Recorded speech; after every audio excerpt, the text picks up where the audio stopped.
When power decides a person's love is too dangerous to exist, the evidence doesn't simply vanish. It transforms into something else entirely. The letters become diplomatic correspondence. The devotion becomes political alliance. The heartbreak becomes royal policy. But what happens when the original truth refuses to stay buried? This was not a king who learned to rule gradually. This was a 16-year-old boy whose future was torn from him when the Scottish nobility decided his love for an older French cousin threatened their control over the crown. Court memoranda from 1582 document how Esmé Stuart, Duke of Lennox, was forced into permanent exile from Scotland, leaving behind a teenage king whose documented despair would shape 3 decades of royal policy. James VI lost more than a mentor that autumn. Archived correspondence reveals he lost the only person who had ever shown him unconditional affection, and the Scottish court ensured he would never forget the price of loving the wrong man. The king they were creating was meant to be controllable, but James Stuart had already learned that emotional attachment was political vulnerability. Palace records from Holyrood House chronicle how the young monarch withdrew into his private chambers for weeks after Lennox's departure, refusing audiences and cancelling state functions. What the Scottish lords hadn't anticipated was how this calculated cruelty would teach their king to hide his true nature behind increasingly elaborate court performances that would puzzle historians for centuries. Court archivists preserved documents showing how James immediately began seeking replacement companionship, but now his choices carried the weight of institutional surveillance. Every friendship was scrutinized, every favor documented, every sign of particular affection noted in official reports that were circulated among the nobility who had orchestrated Lennox's exile. Most of these sealed royal files only surface because enough people stay inside this archive. Please subscribe to the channel, because once these doors close, they do not reopen. The pattern that emerged from Holyrood House would follow James for the rest of his life. Documented evidence shows he would form intense emotional bonds with younger men who possessed the qualities Lennox had represented: charm, continental sophistication, and most dangerously, the ability to make the king feel genuinely understood. But diplomatic correspondence reveals that James had also learned to weaponize these relationships, using his favorites as political instruments while satisfying his emotional needs in ways the Scottish court couldn't entirely control. What the nobility hadn't realized was that their 16-year-old king was now documenting everything. Palace archives contain James's own written accounts of court politics, including detailed observations about which nobles could be trusted and which had participated in separating him from the only man he had ever loved. The boy who had lost Lennox was transforming into a monarch who understood that his private life would always be a battlefield. But preserved records from 1583 reveal something the Scottish court hadn't anticipated. James was already planning his revenge, and it would take the form of future male favorites who would wield more political power than Lennox had ever possessed. The evidence was written in James's own hand, and 3 centuries of royal archivists couldn't make it disappear. Preserved correspondence housed in the British Library reveals a monarch who wrote to his male companions using language that no amount of historical reinterpretation could transform into conventional royal friendship. Court records document how James addressed Robert Carr as "my sweet child and wife" in letters that were filed alongside official state documents, creating an archival trail that diplomatic historians would struggle to explain for generations. These weren't casual notes between political allies. Palace archivists catalogued intimate correspondence that revealed a king who expressed romantic devotion with the same careful attention he applied to international treaties. The letters to George Villiers, Duke of Buckingham, present even more explicit documentation. Archived correspondence from 1623 shows James writing, "I naturally so love your person and adore all your other parts, which are more than many." Royal secretaries recorded how the king signed these letters: "Your dear dad and husband," language that court officials noted deviated significantly from standard royal diplomatic protocols. What makes this evidence particularly significant is that these letters were preserved within official palace archives. suggesting that James either believed his private correspondence would remain confidential or had stopped caring about institutional discretion entirely. Diplomatic historians have documented how James's emotional vocabulary intensified with each successive male favorite. Letters to Esmé Stuart reveal affectionate but restrained language appropriate for a teenage king writing to an older cousin. But preserved correspondence with Carr demonstrates escalating emotional dependency, with palace records showing James writing daily letters during periods of separation that court officials described as excessive even for royal correspondence. The king's own words document how each relationship deepened his willingness to express romantic attachment through written communication that would survive long after the men themselves were dead or exiled. Court archivists noted something particularly dangerous about James's letter-writing habits. He kept copies of his most intimate correspondence in his private files, creating duplicate evidence of relationships that his enemies could use against him. Preserved palace inventories from 1618 list personal letters to court favorites as part of the king's private document collection, suggesting James was either remarkably naive about political vulnerability or deliberately creating a record of relationships he refused to be ashamed of. The Scottish nobles who had taught him to hide his true nature had inadvertently created a monarch who documented his forbidden attachments with meticulous care. But the most revealing evidence emerges from letters James wrote about his favorites to third parties. Diplomatic correspondence with foreign courts contains James's own descriptions of his emotional relationships, including a 1621 letter to the Spanish ambassador, where the king defended Buckingham against criticism by writing that, "You that are a courtier should not think it strange that a king should affect a young man." Royal archivists preserved this admission alongside formal treaty negotiations, creating a permanent record of how James justified his romantic attachments to international observers who found his behavior politically incomprehensible. The question these letters raise isn't whether James loved men. The documentation is unambiguous.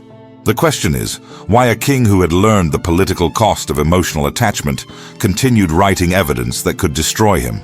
They weren't just watching him, they were documenting everything.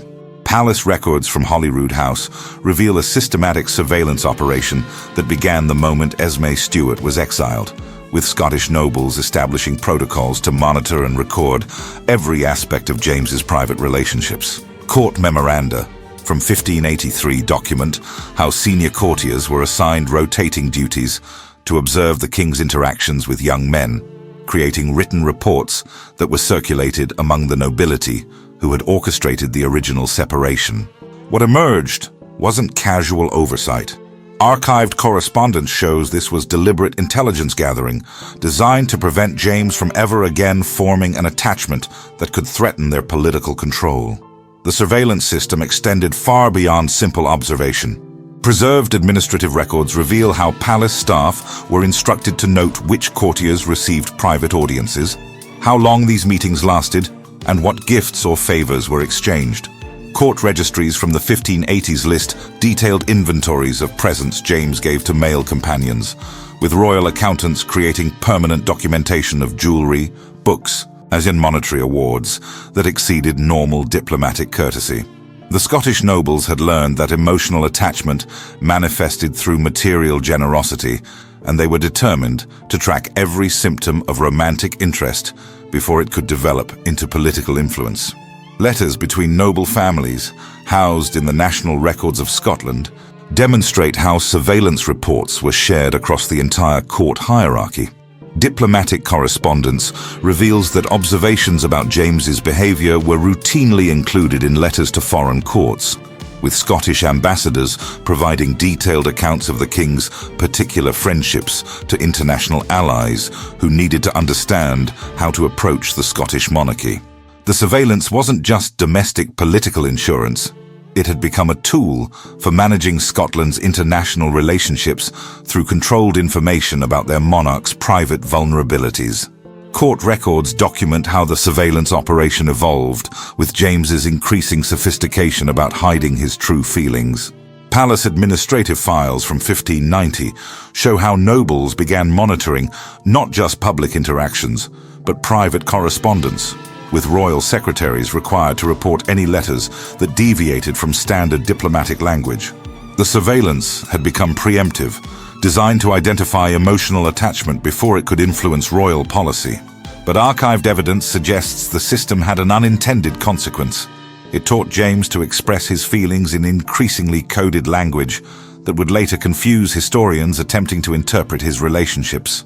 The most damaging surveillance concerned James's sleeping arrangements. Palace household records preserve detailed documentation about which courtiers were granted access to the king's private chambers and during what hours these visits occurred.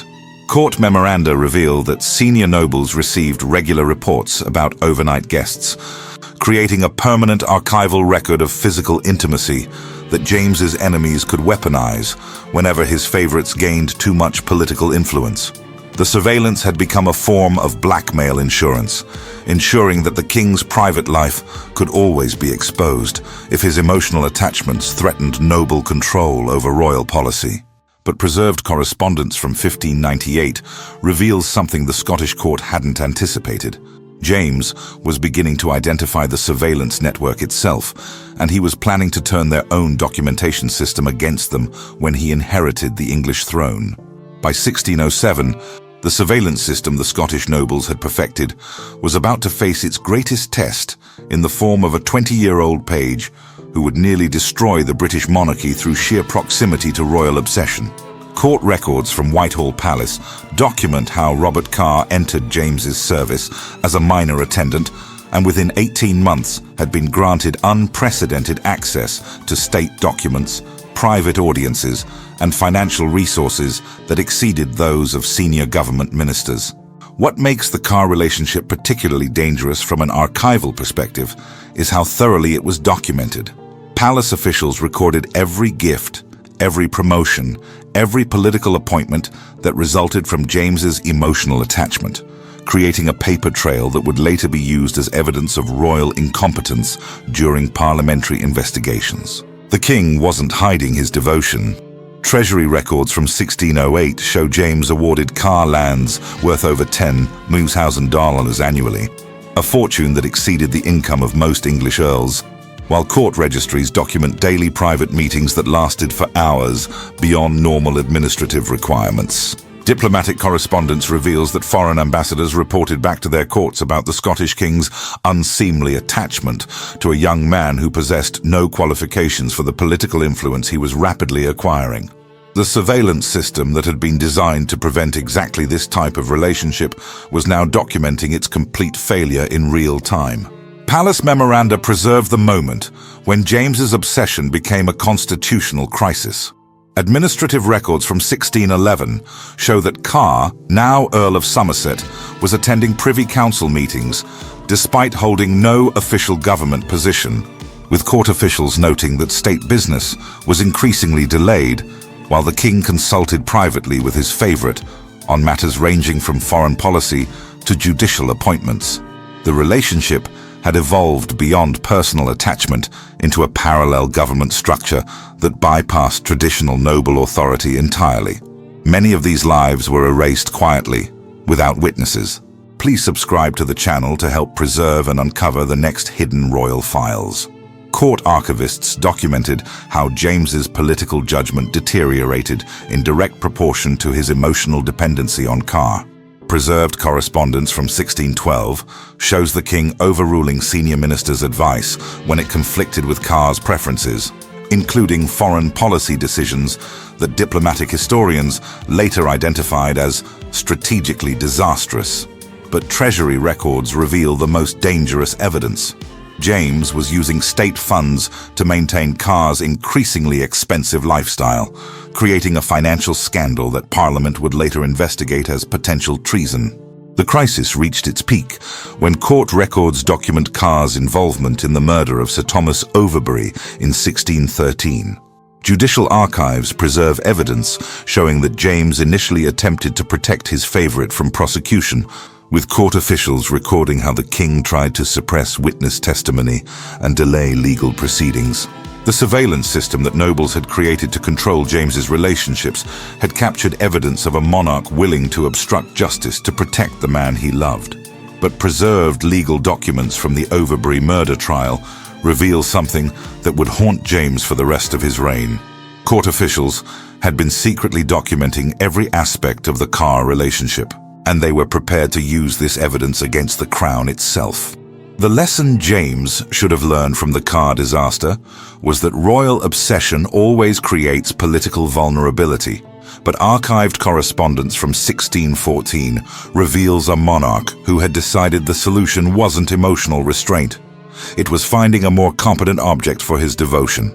Palace records document how George Villiers entered court as a minor gentleman attendant, and within 3 years had accumulated more political power than any non-royal figure in English history, suggesting that James had concluded his previous favorite's downfall resulted from incompetence rather than the fundamental impossibility of governing through romantic attachment.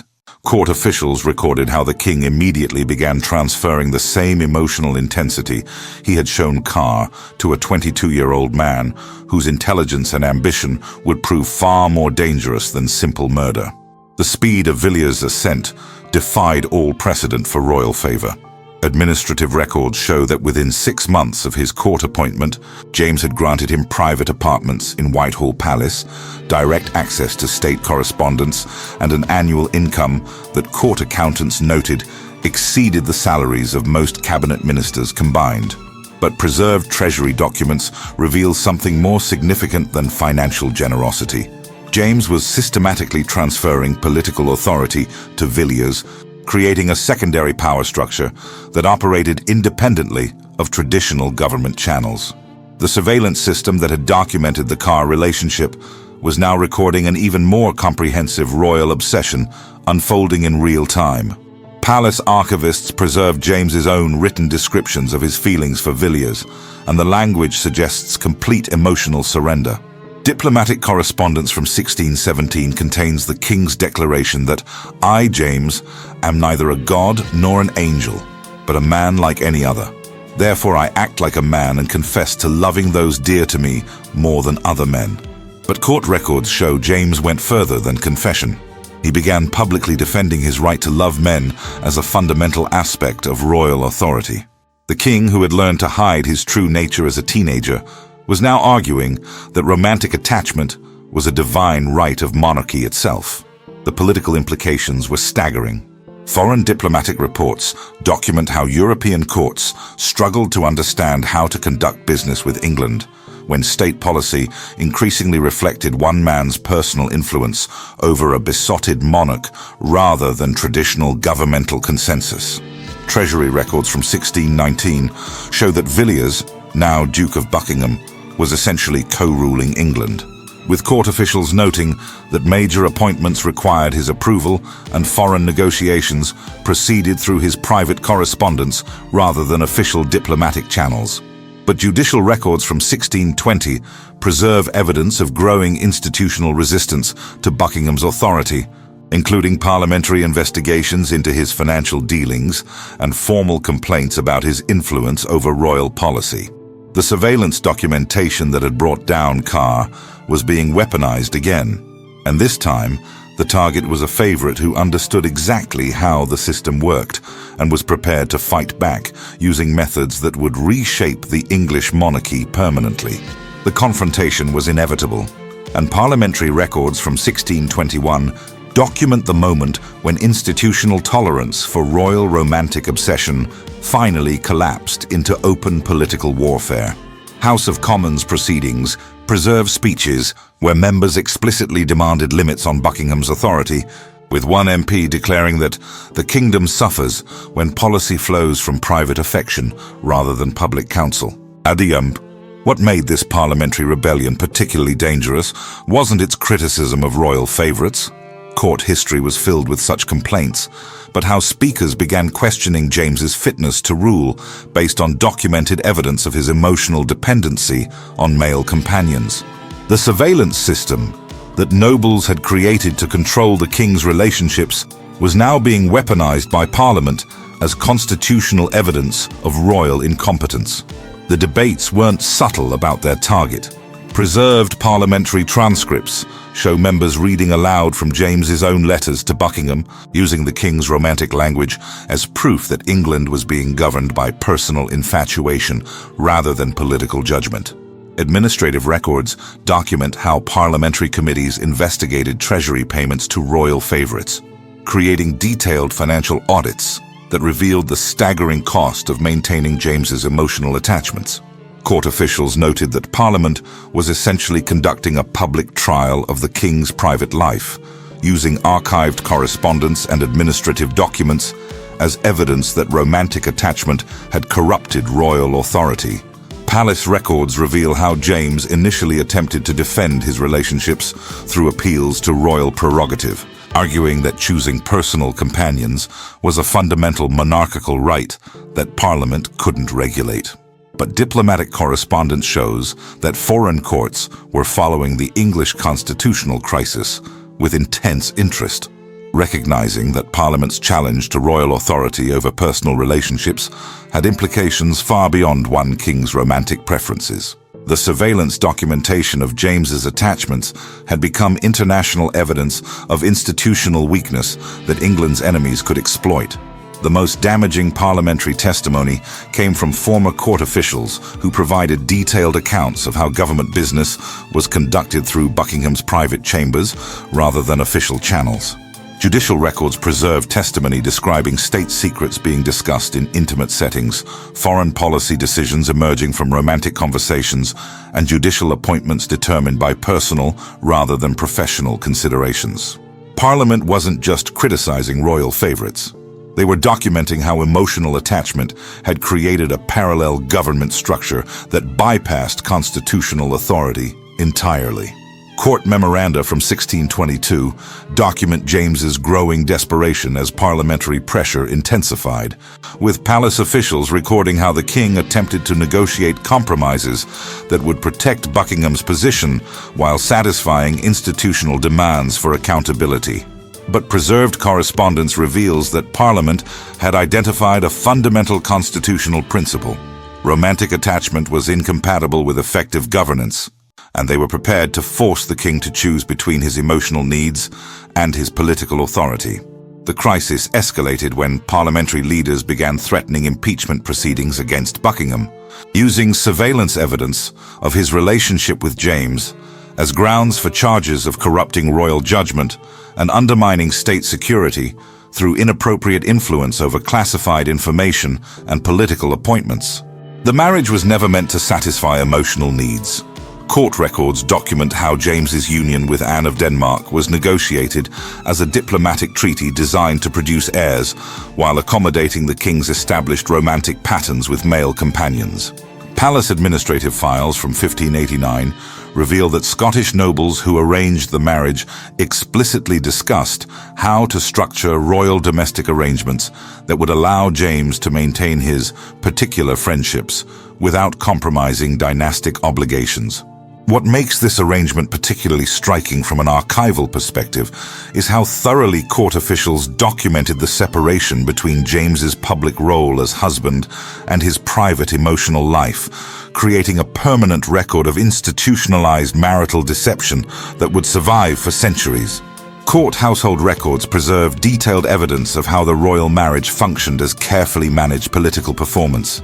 Palace registers from 1590 document separate sleeping quarters, independent daily schedules, and minimal private interaction between king and queen beyond formal state occasions and the production of royal children. Administrative correspondence reveals that court officials treated James's relationship with Anne as a governmental responsibility rather than a personal relationship, with palace staff assigned specific duties to maintain the appearance of conventional marriage while protecting the king's actual romantic attachments from public scrutiny. The birth of royal children provided cover for a marriage that diplomatic records suggest was essentially a business arrangement punctuated by brief periods of reproductive necessity. Court archivists documented how James's behavior during Anne's pregnancies followed predictable patterns. Increased public attention to his wife during conception periods, followed by immediate return to emotional dependency on male favorites, once dynastic obligations were fulfilled. Treasury records from 1594 show that during the same month, Anne gave birth to Prince Henry. James awarded his then-favorite Alexander Lindsay gifts worth more than the Queen's annual household budget, suggesting his emotional priorities remained unchanged by fatherhood. Palace correspondence reveals that Anne herself understood and accepted the terms of their political arrangement. Preserved letters between the Queen and her Danish relatives contain frank discussions about James's inclinations, with court archivists noting that Anne requested specific protocols for managing public appearances that would protect both her dignity and the king's emotional privacy. The royal marriage had evolved into a diplomatic collaboration designed to maintain dynastic legitimacy while accommodating romantic realities that both parties acknowledged couldn't be changed. But financial records from 1610 document growing tension over resources allocated to royal favorites versus the Queen's household expenses. Treasury accounts show that James consistently prioritized Buckingham's financial needs over Anne's requests for palace improvements or ceremonial funding, creating administrative conflicts that court officials recorded as evidence of incompatible domestic priorities. The marriage charade was becoming increasingly expensive to maintain as James's romantic attachments demanded greater political authority and financial support. Court memoranda from 1618 preserve evidence that Anne had begun documenting James's neglect of royal children in favor of time spent with male companions, creating her own surveillance archive that could be weaponized against the king if the political marriage arrangement ever collapsed entirely. The documentation wasn't being preserved for historical purposes. It was being weaponized in real time as the most effective tool for controlling royal policy that European courts had ever developed. Administrative records from both Scottish and English archives reveal how nobles systematically used James's romantic attachments as leverage points to manipulate everything from foreign treaties to domestic appointments, creating a sophisticated system of institutional blackmail that operated through threatened exposure rather than direct confrontation. Court memoranda document how senior officials learned to influence royal decisions by controlling access to the king's favorites, recognizing that James's political judgment could be directed by manipulating his emotional dependencies rather than challenging his authority directly. The Scottish court had perfected this technique during the Lennox crisis, but English nobles elevated it to an art form once James inherited the southern throne. Diplomatic correspondence from 1605 reveals how court factions learned to use rumors about royal favorites as weapons against political opponents, with palace officials documenting how allegations about inappropriate relationships became standard tools for discrediting ministers who fell from favor. The surveillance system wasn't just monitoring James's private life, it was creating a database of compromising information that could be deployed strategically whenever institutional interests required royal compliance. Treasury records demonstrate how financial manipulation became the primary control mechanism. Palace administrative files from 1615 show how court officials learned to grant or withhold funding for royal favorites based on the king's willingness to support specific policies, creating a system where James's emotional needs could only be satisfied through political cooperation. The documentation reveals that nobles had identified the exact price of royal romantic attachment and were charging it in the form of policy concessions that strengthened institutional authority at the expense of monarchical independence. Foreign courts recognized and exploited this vulnerability with devastating effectiveness. Preserved diplomatic correspondence shows how Spanish, French, and Dutch ambassadors tailored their negotiation strategies around James's current romantic obsessions, using gifts and flattery directed at royal favorites to influence treaty terms and trade agreements. The surveillance documentation that English nobles had created to control their king was being studied by international rivals who understood that manipulating James's emotions was more effective than traditional diplomatic pressure. But judicial records from 1620 reveal the most sophisticated institutional control mechanism: legal threats against royal favorites that could be activated whenever James resisted political demands.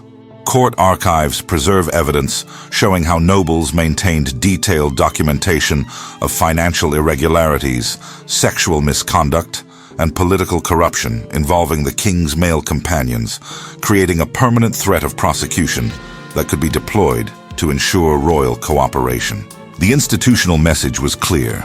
Romantic attachment would be tolerated only as long as it served noble political interests.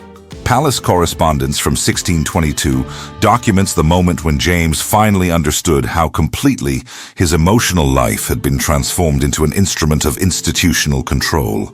But preserved records suggest his response would involve methods that would fundamentally alter the balance of power between crown and nobility.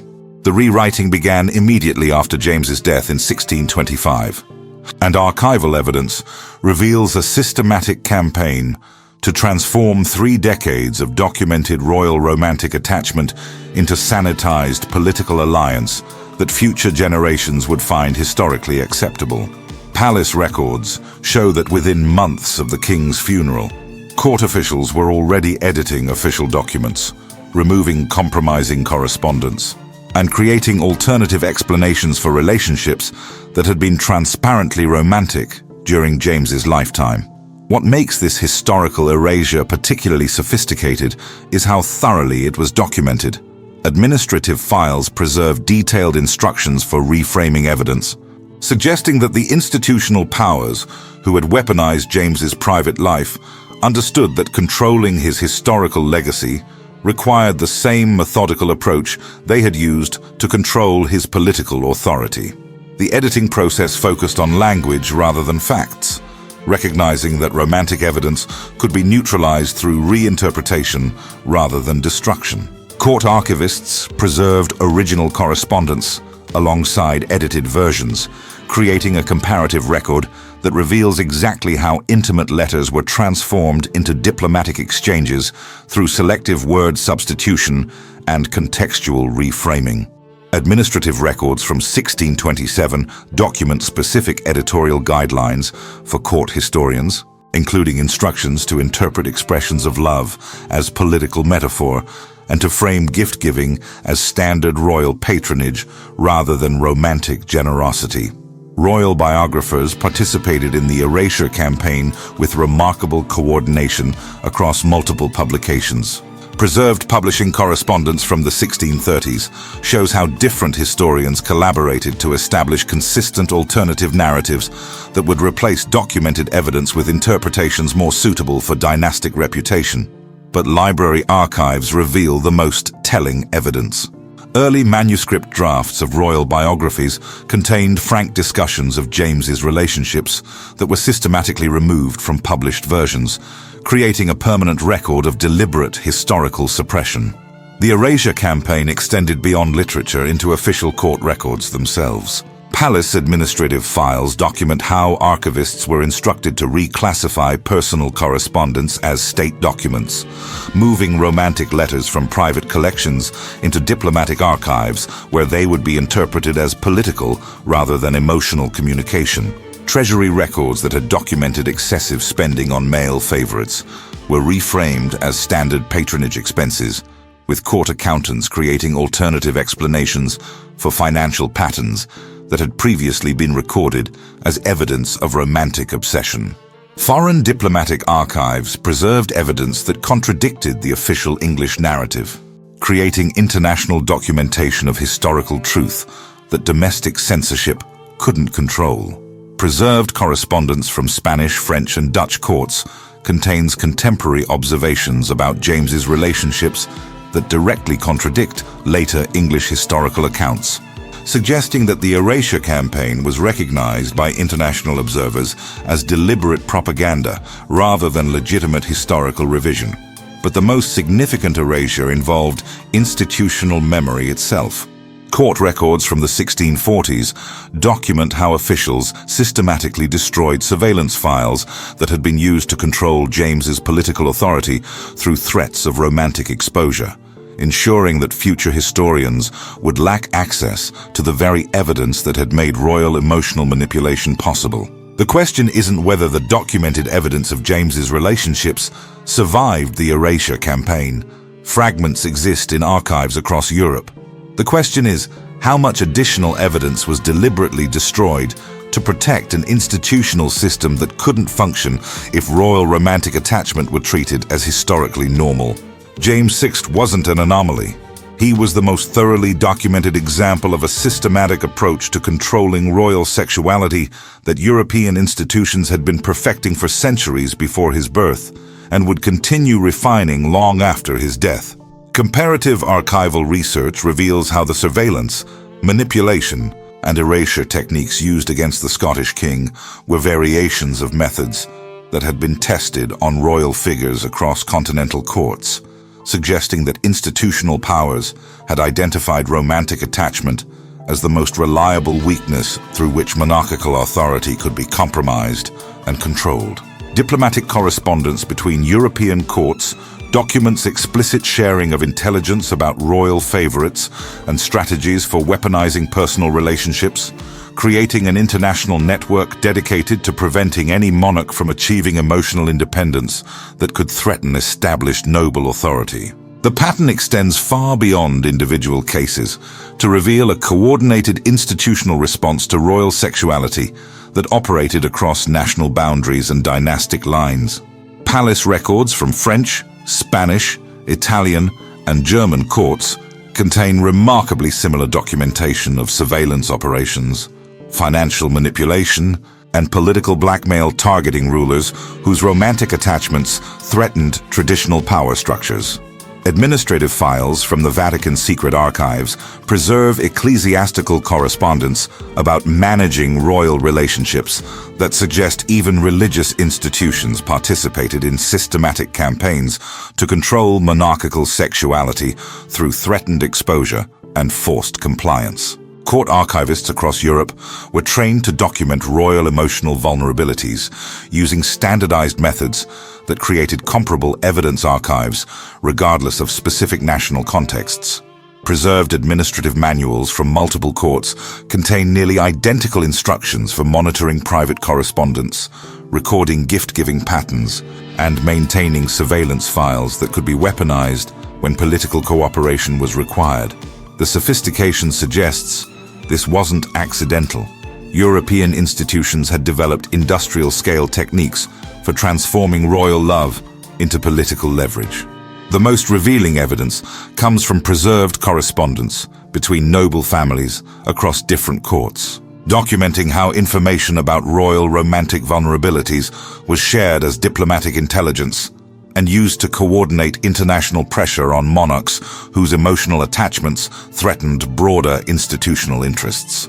James's relationships weren't just being monitored by Scottish and English nobles, they were being studied by European courts as case studies in effective emotional manipulation that could be applied against their own rulers. This is not the only royal life that was quietly erased. Please subscribe to the channel to open the next sealed file. But judicial records from across Europe reveal that the system eventually consumed itself through overuse. Administrative files from the 1640s document how the same surveillance and manipulation techniques that had been used against royal romantic attachments began being deployed by competing noble factions against each other, creating institutional warfare that destabilized the very power structures the system had been designed to protect.